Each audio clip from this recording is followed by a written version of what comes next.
All units stand 3. It now appears as though shots are being fired. All officers use caution. It has been confirmed. Suspects are armed and are firing at police. 60 on the air. Northwest Signal 10. Building fire. Headquarters. Northwest Signal Fire Department. 1000 North Broadway. Towards North Park Drive in North Albany. Multiple explosions coming from 661. Unable to get any ambulance, any reach out except for 667. Automatically go to a third alarm. Welcome to Scanner School. We teach you everything to know about the scanner radio hobby. Today we are talking about the brand new change to RadioReference. This is the RadioReference Database 2.0 rollout that happened just last month. How you doing? My name is Phil Lichtenberger. My amateur radio call sign is W2LIE. My GMRS call sign is WQXJ920. And this is session number 235 of the Scanner School podcast. You can find all the session notes on our website over at scannerschool.com/session 235. Now, before we get started, you know the routine by now. I'm going to ask you for your questions because I have another Ask Scanner School session already lined up. In fact, we have countless others lined up because on the first of the month, or the first Tuesday of the month, to be more specific, is when I answer your questions. And in order to keep those podcast episodes coming, I need your questions. So please go to our website over at scannerschool.com/ask, fill out the form, and email us. If you want to go into an opportunity to win a free tutoring session, though, you can leave us a voicemail by clicking on the speak pipe button on that page, or by picking up your phone and dialing 516-308-2885, and that will put you in the running for a free tutoring session. So just last month, Lindsay over at RadioReference, the owner of RadioReference, has released the first full rewrite of the database in about 10 years, in his words. This is RadioReference Database Release 2.0. The team did an excellent job at building this new update. Now, I know a lot of people are kind of like, I don't know if I like it yet. Look, I'm going to help you through it. Today's podcast episode is all about telling you where to find things and how 2.0 is much better than 1.x. In fact, I even have a video that's going to accompany this podcast episode, and it's already online over at YouTube. Tell you what, go to scannerschool.com/session 235, V for Victor or V for video. And that will take you right to the video that accompanies this podcast episode. Now, they've spent about a month and a half going from beta to public release. That's a pretty long time when it comes to what they're doing. There's been a lot of changes, a lot of updates, a lot of code pushing, and a lot of feedback in order to get from initial release in beta to full-on deployment. And I think when Lindsay did full-on deployment back in, was it May 15th? It was a Sunday. It was the right time and the right decision to do so. And again, there was a bit of uproar because people wanted to retain what they were comfortable with. But again, 2.0 is so much better. It brings new fonts, and it's easier to see. It's crisper and cleaner. Yes, it is a definite change on how it looks, but it's easier to see. The new feel and the new placement of buttons and hamburger menus. Yes, it's a little bit different when you have muscle memory, but give it some time and you will completely readjust to the new format here. If I can do it, you can do it. So I'm going to tell you today on the podcast where you can find all the information that you need in order to navigate the RadioReference database now that it's up to date on 2.0. Again, this is podcast only. If you want the video, scannerschool.com/session 235V for video, or just subscribe to our YouTube channel. I'm telling you, that's going to be the best thing to do going forward.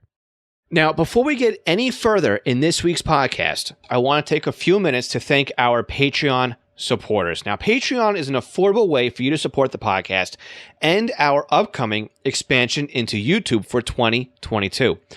So think of Patreon as the PBS model of helping out Scanner School. For a monthly or yearly donation, not only do you help support the podcast, but depending on your donation tier, you will receive certain benefits. The most popular benefit tier being our $5 a month or the $51 a year tier. It's the same tier. We just discount if you can pay us over a year. Now, this tier offers the podcast and YouTube videos early, and also you receive a free Squelchy pack of stickers, several discounts, and access to our monthly live Scanner Radio Roundtable discussion we hold monthly on Zoom. Oh, and by the way, most of the Patreon levels also get a special version of the podcast that does not include the middle advertising break in each episode. Now, find out more about Patreon and our supporting tiers by visiting scannerschool.com/Patreon. I'd also like to take a moment here and thank all of our Patreon supporters. Alan Gonzalez, Arthur Heron, Bill K., Bob Middleton, Brandon Sammons, Brian King, Chris Paris, Craig Harper, Dan, Dave Pasco, David C., Denny Crotty, Ed Walsh, Edward Bramlett, Glenn Wright, Greg Johnson, Guy Lee, Jack Haycock, Shock Berry, James Broxton, James Felling, James Pruda, Jay Reed, Jeff Block, Jeff Chapman, Jeff McLeod, Jim B., Jim Heinrich, Joe Curtis, John Kordoff, John Keel, John Sweeney, John Goldenberg, Joshua Robb, Ken Newberry, Kenneth Fowler, Kevin Zwicky, Lenny Bauer, Les Stevenson, Lloyd R., Mark Beebe, Mason Kramer, Michael Gorman, Michael Kroger, Mike Lopez, Nicholas Stenger, Paul Teal, Paul Seish, Randy Lee Wright, Raymond Hill, Roger Stenstrom, Ronnie Bach, Sal Marandola, Scott Lefgren, Terry Wright, Tim Mazza, Ted Glendie, and William Arcand. Okay, so close our eyes if we're not driving here, and let's imagine we're navigating to the Radio Reference database. Again, the video that comes along with this podcast episode is really going to be helpful for you. The first thing we notice when we open the database is we'll see a quick guide, which will walk us through everything that we need to get adjusted to with the new database. This is such a great enhancement on anything that's been rolled out because it's going to hold your hand and it's going to say, if you need to find this, go over here. If you need to find that, go over there. I strongly recommend that you take a couple of minutes and go through the tour. And if you need a refresher on where to find things, you can always put your website browser into incognito mode or private browsing mode or whatever it is that you can use on your personal browser that lets you go under the radar, so to speak, right? That will reestablish a brand new connection between you and Radio Reference, and you will then see those pop-ups again. Believe me, it works. I've done it. As long as those pop-ups are happening still when you listen to this podcast episode, you will see those pop-ups. Because I've already stopped seeing them on my normal browser. But in order to create this podcast episode, guess what I did? I went through for private browsing, and there were the pop-ups again. So make sure you pay attention to those pop-ups. Again, take time to read them, and there's almost one for every page, right? The main page, the county page, the state page, the trunking page. And we're going to start off our virtual tour here from the very top. When you first enter the Radio Reference database, you're going to notice it's different. It's no longer taking you to your country. Here in the U.S., we see a beautiful picture of the United States.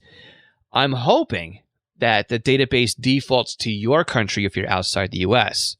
I don't know if it does that or not because I'm in the U.S. and that's where my setup is. So if you're in Canada or if you're outside of North America, hopefully it will take you to your state. But for now, it doesn't do that anymore. You get a brand new database page. And there's a lot of stuff to look at through here, right? So we notice there's a couple of blue icons that go across above the fold, right? And one of them is called the Browse button.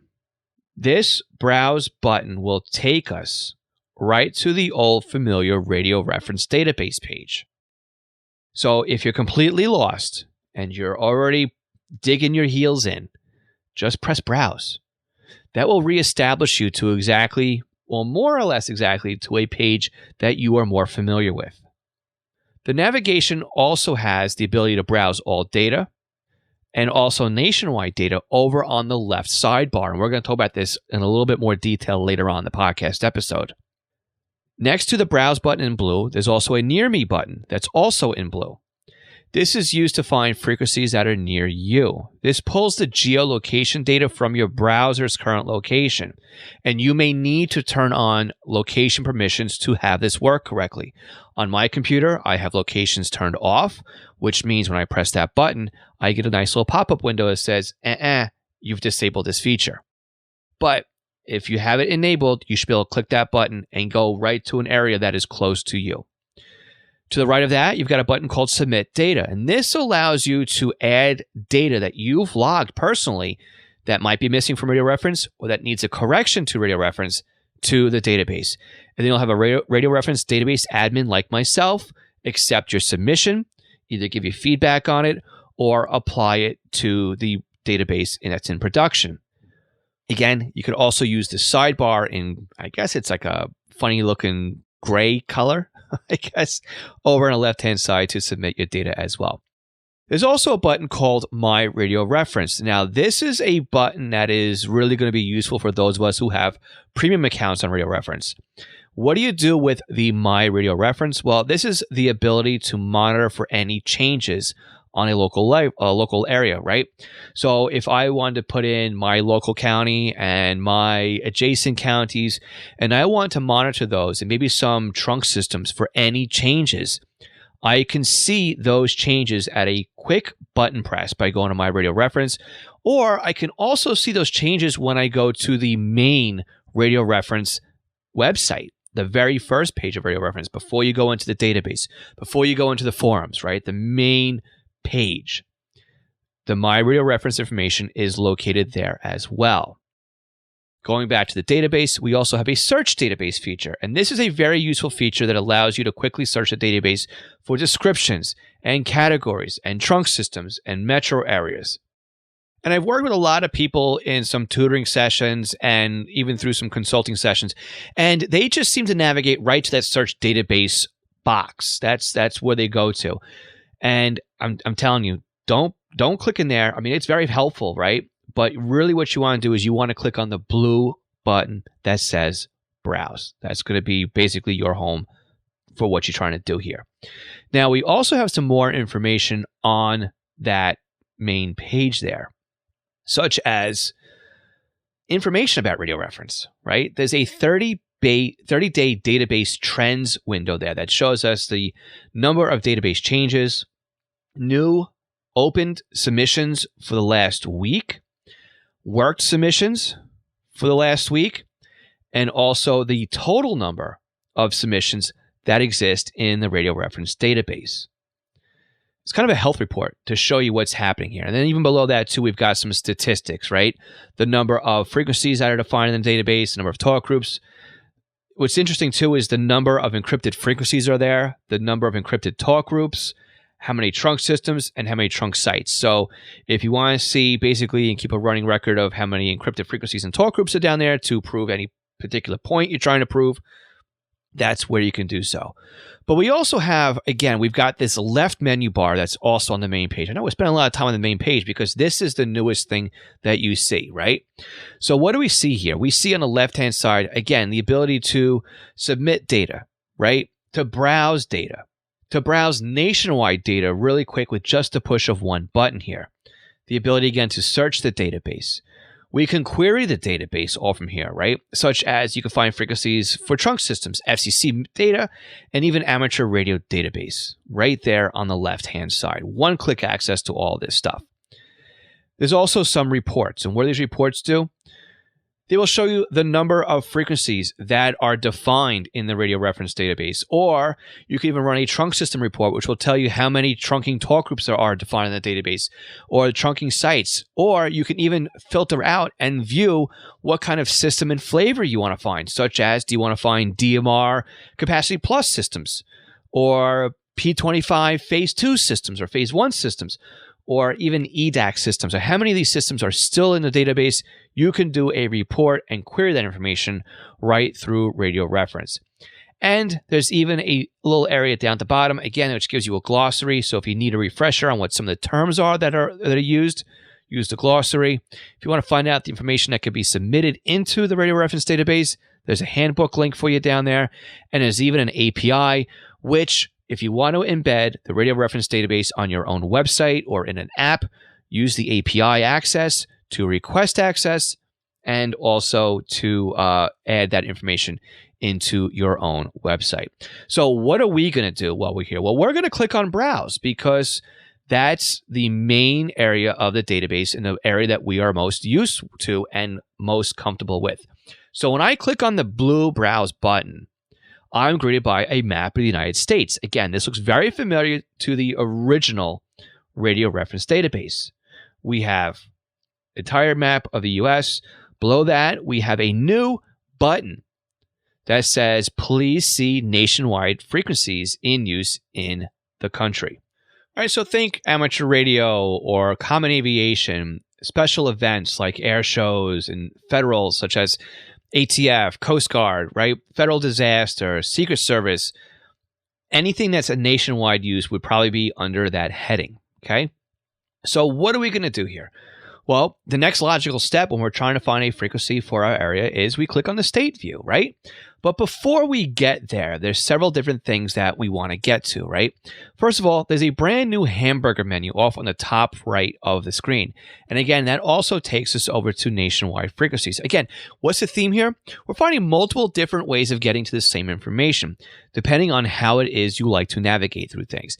But below the US, below your country, right, there's also a search bar for search for location or city. You can search by state. You can browse by metro area. You can also browse by US zip code. It's all down here at the bottom of the screen. So if you want to jump using the click map, you can. If you want to browse by using the areas below where you use the pull downs, you can use that as well. So let's jump into a state view. Again, this is the same, but it's different, right? The left side of the Radio Reference database, we have a picture of our state. The green counties in the state have been updated within the last 24 hours. The yellow counties have been updated in the last 7 days. The gray counties have not been updated beyond the last 7 days. The right side, though, this is a little bit new. Again, this is where we can find our statewide frequencies and agencies, okay? So anything running in the state is now located to the right of the map. Now, below the map again, we are also going to see browse by county, browse by metro area, or even query by frequency. And again, we can filter those by tone.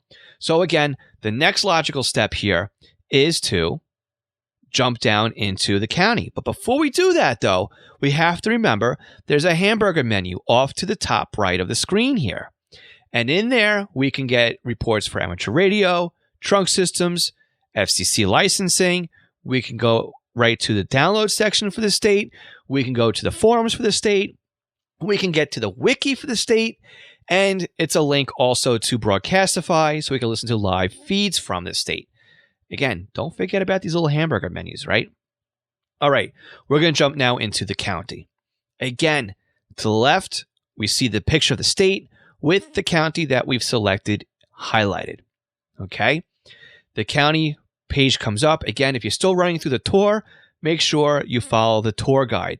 Every step of the way so far should have had a tour guide. Okay. The area to the right of the county, though, is now different. And this is the key difference. And originally, in Radio Reference 1.0, all of the trunk systems were located down at the bottom of the county page. They're no longer located there. They're located to the right of the picture of the state and the county. Why are they moved there? Because for a lot of people, you're jumping right into the county. So why scroll all the way down to the bottom of the page to get to where you have to go to? Lindsay did a great job at moving all the trunk information to the top of the page because that's where a lot of people are navigating right to. So we can see the trunked information up there. We can also jump into amateur radio.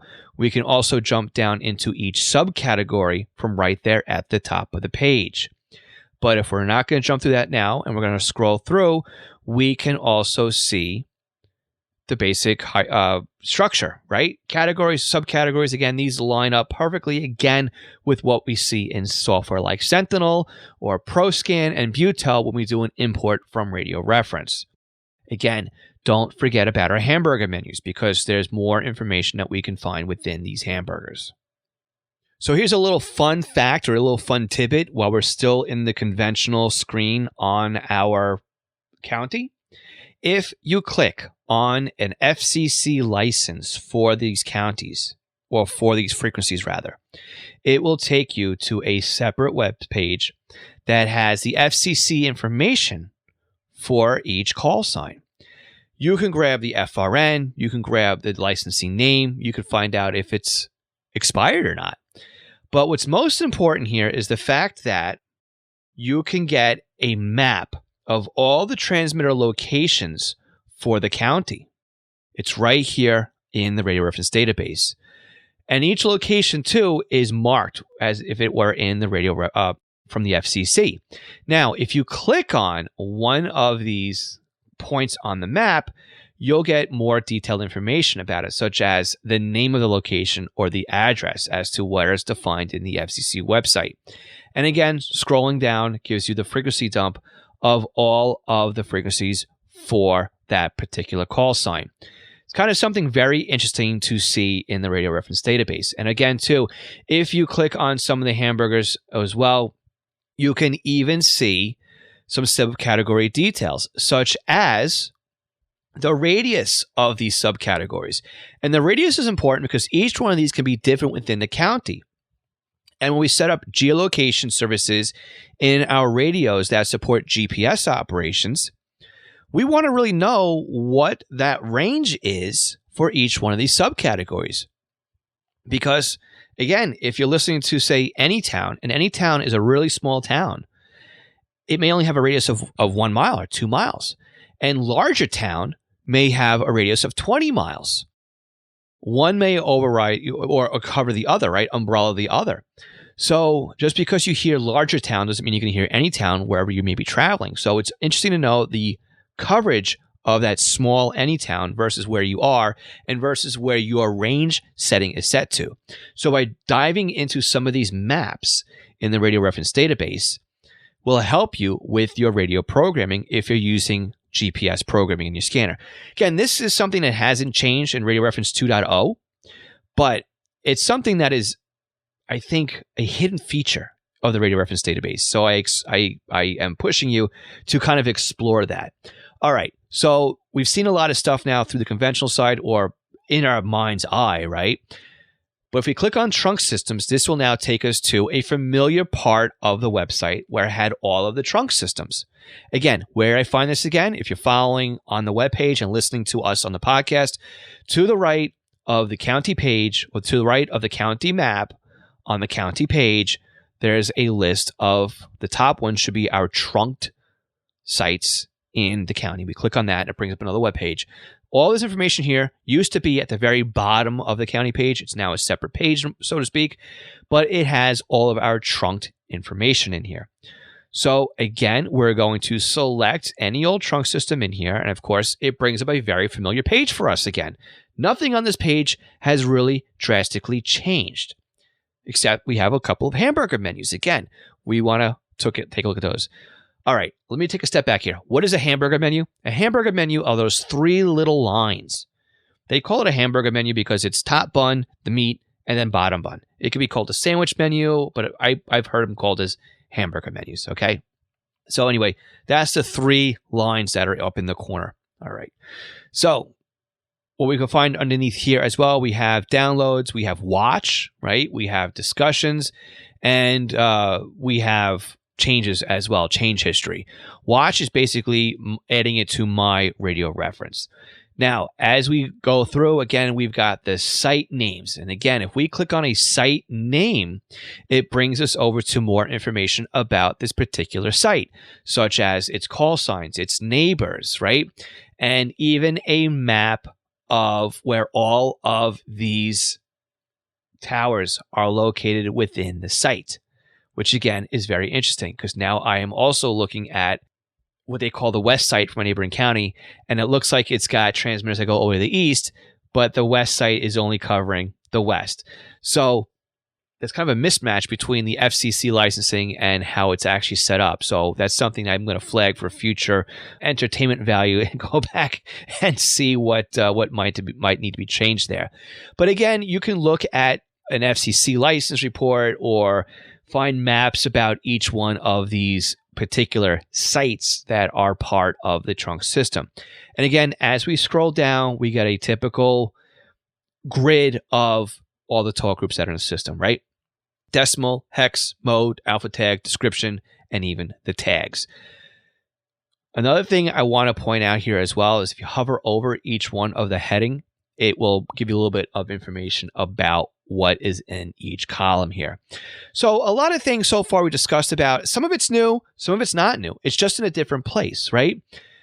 Don't be scared by a change in what you see in the Radio Reference database. It is still the same database that we know and we love. Again, we've got more to talk about here. We're going to talk about what we can find in the left bar in the Radio Reference database and why we'd want to use that on the other side of this break. And again, as a reminder, check out the video that accompanies this podcast episode, scannerschool.com/session235V for video. For anybody who's a Patreon supporter, at the $3 a month level, we'll skip this break. Again, if you want to support the podcast, go to scannerschool.com/Patreon. For everybody else, we'll catch you right after this quick break.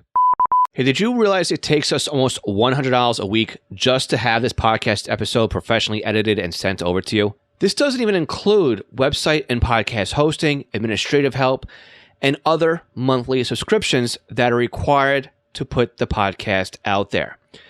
Now, you can help us offset these costs when you shop online. So if you're looking for a scanner radio or some software, looking to bid on items over on eBay, or if you're looking to purchase anything, and I mean anything, on Amazon, you can help support Scanner School in the process, and this doesn't come at any extra cost to you. So please check out scannerschool.com/support for the multiple different ways that we have out there that you can help support us when you shop online. Again, scannerschool.com/support. Are you looking to learn more about the scanner radio hobby? We currently have courses on how to get started and up and running with software-defined radios and how to turn your SDR into a fully functioning scanner radio. With free software, you can see more and do more with trunking than ever before. And with new courses scheduled for the upcoming months, our offerings will be expanding into both Uniden and Whistler hardware and software. Check out our courses at courses.scannerschool.com or by looking for the link in this podcast description. National Communications Magazine is your personal library of scanner, CB, GMRS, FRS, MURS, and two-way radio articles written by the best minds in the business over the past 3 decades. Your NatCom personal online access account allows you to download the newest issues of America's hobby radio magazine, as well as back issues too. Visit natcommag.com to download your free sample issue and sign up today. Did you know that a pager can make a great addition to your scanner radio collection? And even if I didn't own East Coast pagers, I still have one or maybe a couple of pagers as a part of my scanner radio setup. This is because a pager can be used to just monitor your local fire department or your regional departments, and if you set it up correctly to alert you when the tones are sent over the air, then the pager will remain silent until you need to know what is going on. This frees up your scanner to monitor everything else that's going on besides your local stuff, or can prevent you from missing the local stuff because your scanner is busy doing other things. Now, pagers aren't just limited to fire dispatches anymore. Unication has great solutions to monitor both analog and P25 paging systems, where many public safety and police departments are switching over to. Swissphone and Apollo make great analog solutions as well, and all three still sell POGSAG and Flex pagers, still in use by many departments for text alerting. East Coast Pagers is an Apollo, Swissphone, and Unication dealer serving the North American market, and of course is one of my online companies. So if you're looking for a personal use pager or one for your department, contact us for a free quote and let us know you're a Scanner School listener for something a little extra with your order. For our full inventory or to request a quote or just to contact us, please visit eastcoastpagers.com. Okay, let's spend some time now going through the left menu bar in the Radio Reference database. Again, the left bar is here because it gives us some shortcuts that we don't have on the main page here. So the left side bar here, basically, if we click at the very, very top of the page where it says radioreference.com, that takes us all the way home back to Radio Reference. Of course, below that, there's an ad for ScannerMaster. Again, I also recommend ScannerMaster. If you want to help us out, you want to place an order through ScannerMaster, scannerschool.com/ScannerMaster. Now, below that, now we get into the main section of that funny gray color. I don't know what color you'd call this, but it's charcoal, dark gray, I don't know, light black, whatever it is. It looks nice. There's a database homepage button on there. And again, that resets you back to where you be going to the database. Below that, you've got My RadioReference. Again, as a premium subscriber to the database, I have a My RadioReference link there. And that, again, allows me to see any changes that I am watching in the database. Below that is something that I would really like to highlight here, and I hope that is something that you guys would use, and that is called the Submit Data button under Submissions. And what that allows you to do is to submit data that you have logged and verified, and that's the key point here, verified to be in use. And you can either do this based on conventional data or trunk data. Right? So think about it. Instead of navigating through your country, state, and then county to submit data, it's right there in the left bar, saving you a bunch of clicks to submit data. And as a reminder, below the buttons to submit data, there is a submission guidelines page. And again, I remind you to just take a look at that so that you understand what a quality submission is. Again, input, output frequencies, PL tones, an alpha tag, a description, service types, right? Is it a mode? All these different things help us get information from you into the database easier. And again, if you have a lot of submissions to add, you can drop them all in if they're under the same category. Just use a format, right? And that'll help us format all of your bulk changes so we can put them into RadioReference.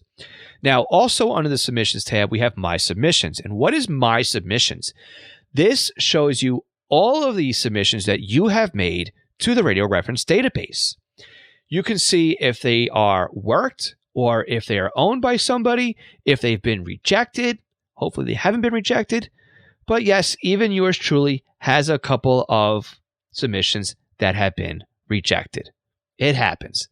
Okay, below that, we have the Browse Database buttons. Now, what can we do with the Browse Database? Well, the first one is to browse all data. Again, this takes us right into the map. This is the same as clicking the blue Browse button. So again, instead of going all the way back home and then going all the way back to Browse, we can use the left menu bar just to click on Browse to kind of reset ourselves and take us back to the United States. Likewise, we can one-click our way into nationwide frequencies again under Browse Data, and then find common aviation, amateur radio, common businesses, right? Different events, federals, interop, marine, military, miscellaneous, public safety, and even nationwide railroads are all under the nationwide frequencies. It really makes it a lot easier to navigate and find things with this left menu bar.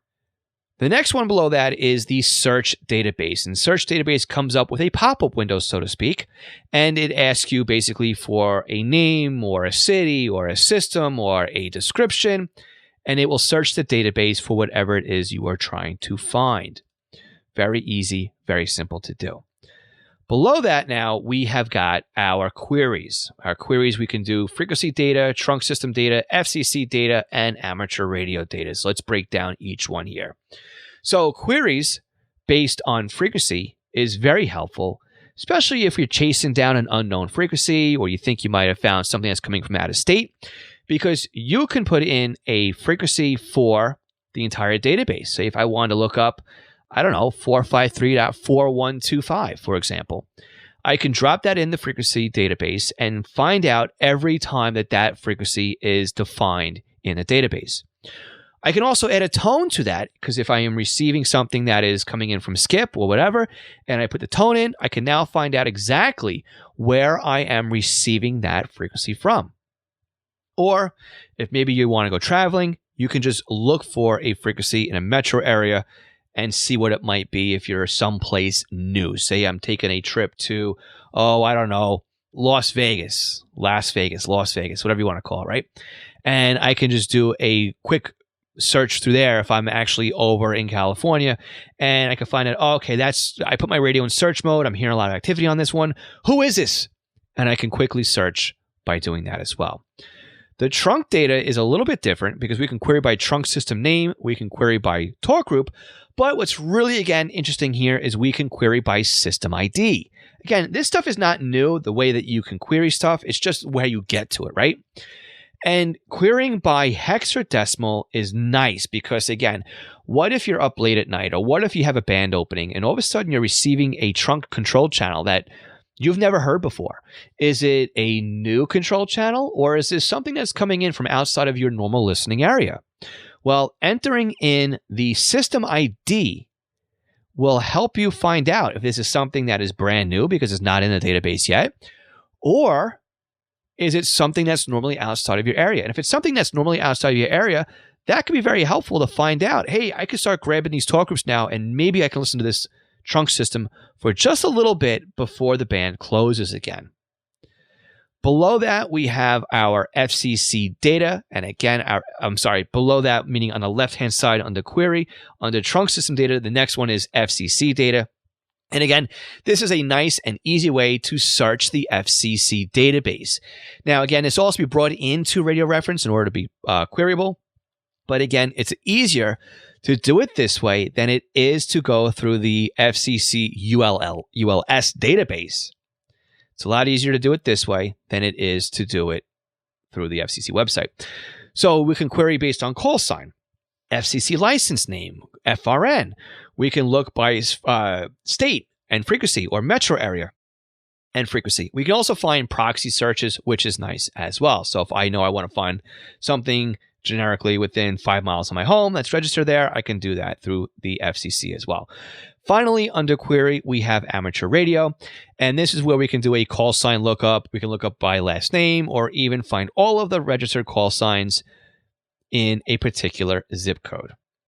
Now, another one that's very interesting, again, we talked about earlier, are the reports. That's the next heading on the left menu bar. So conventional data will show us basically just a summary of all of the defined conventional frequencies in the FCC database. This is limited to just the top 20 countries, with the lowest number being from China, with only 88 conventional frequencies defined. Trunked radio reports is the next one under that heading. And again, we can find out the total number of talk groups, the total number of trunking sites, and we can even, again, find our trunk system type reports. We can filter out, for example, if we want to find out how many DMR Tier 3 standard setups there are in the country, or defined in the database rather, we can find that as well. And again, the top one in here right away goes to Calgary, right? So it's not limited to just the United States. In fact, there's some in here from London, there's some in here from the US, and et cetera, et cetera. So we can quickly find out, right, all of these different types of setups if we're looking to monitor something different, right? And of course, we have our update reports, which shows us all the most recent changes to the RadioReference database. And then finally below that, we've got our glossary. And again, our glossary at the bottom left-hand side of the report allows us to quickly get some definitions as to what's commonly used here. We can see the database handbook.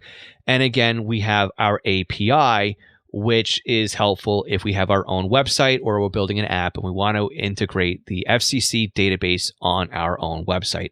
I do use the FCC database on some of my own websites, and I really do think it's very helpful to be able to just pull the data, because instead of me maintaining my own frequency list, which can be time consuming, I can really manipulate some of the data from the API calls in RadioReference, and instead of having the information show as if it's from the RadioReference database, I can just pepper in the information I want from the database. So that is also very cool to do as well. So let's quickly talk about some tips and tricks, right? These are some things that might be a little bit helpful, some shortcuts to guide you through RadioReference Database 2.0. So if you want to find all of the trunk systems in a state, you can easily do that. Again, you want to go to your database home, you're going to go to browse, and you're going to go to your state home, right? Just your main state. Click on, again, the little hamburger menu on the top right of the page, and you clicked on trunk radio systems. And this will bring up all of the trunked radio systems that are in a particular state. Again, it shows the flavor, such as LTR Standard, DMR Capacity Plus. It also shows the city, the county, and when it was last updated. But here is a big tip and trick for you. What if you wanted to find deprecated systems or systems that are no longer in use? I know that's something that I always thought I need to bookmark each one of these systems that I might want to go back to in the future. Well, I'll tell you what, if you go to the trunk system page for the state, again, click the hamburger on the top right of the state page, click on trunk systems. Now scroll all the way down to the bottom of that state. You now have the deprecated link at the very bottom, and it's hidden down there a little bit. But this will show all of the trunk systems that have been sunsetted in your state.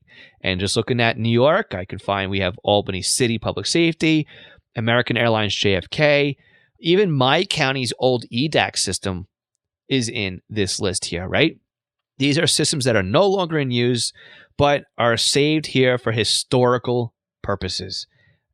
Really recommend digging this up and looking at it if you want to take a trip through memory lane.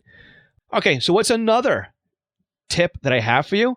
Well, we can go and look at the FCC data. So again, if you want to look at the FCC data, we go back to our main state page, click on the hamburger, and look at the FCC licenses for the state.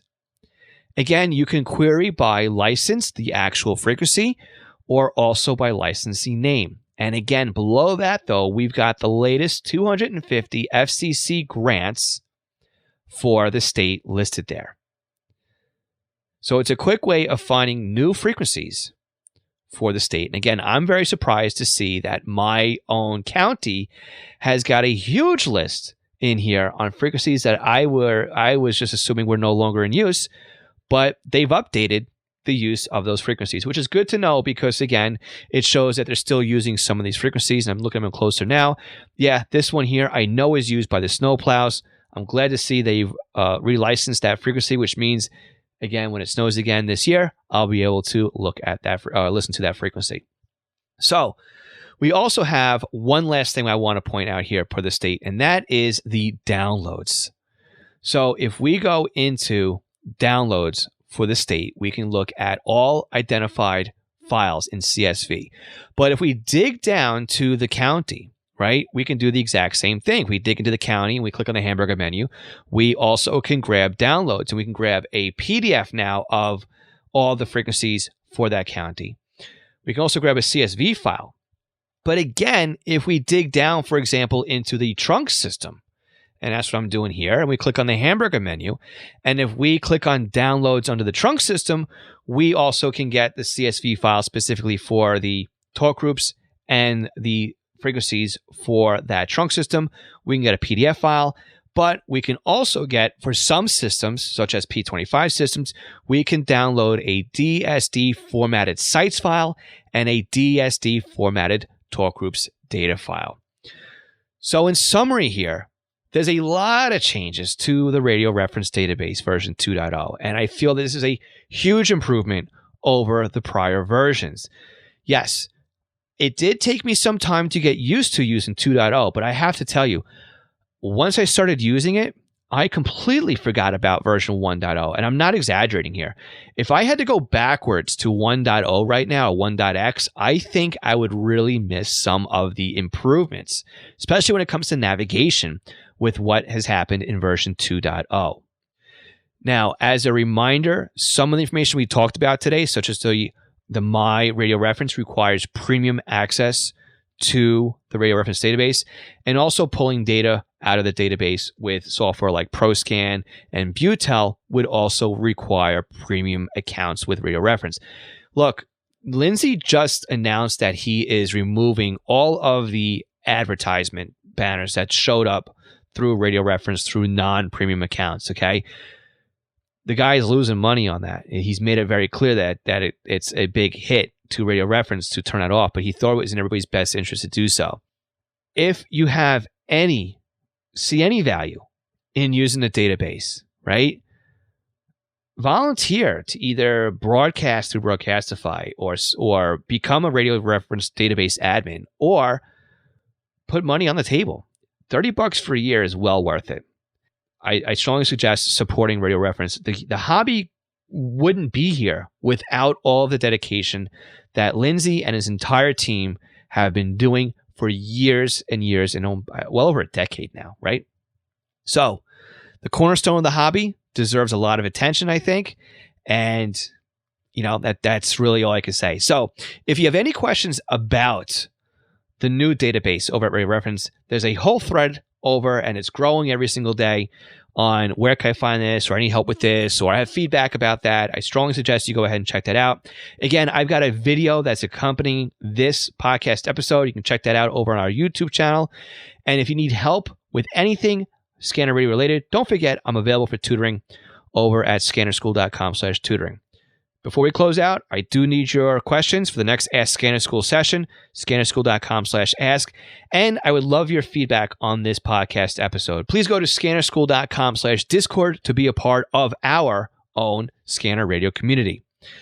With that, I'm going to say 73. Thanks again for listening. Make sure you check out the video over on YouTube and subscribe to it. Again, scannerschool.com/session 235V Victor for the video.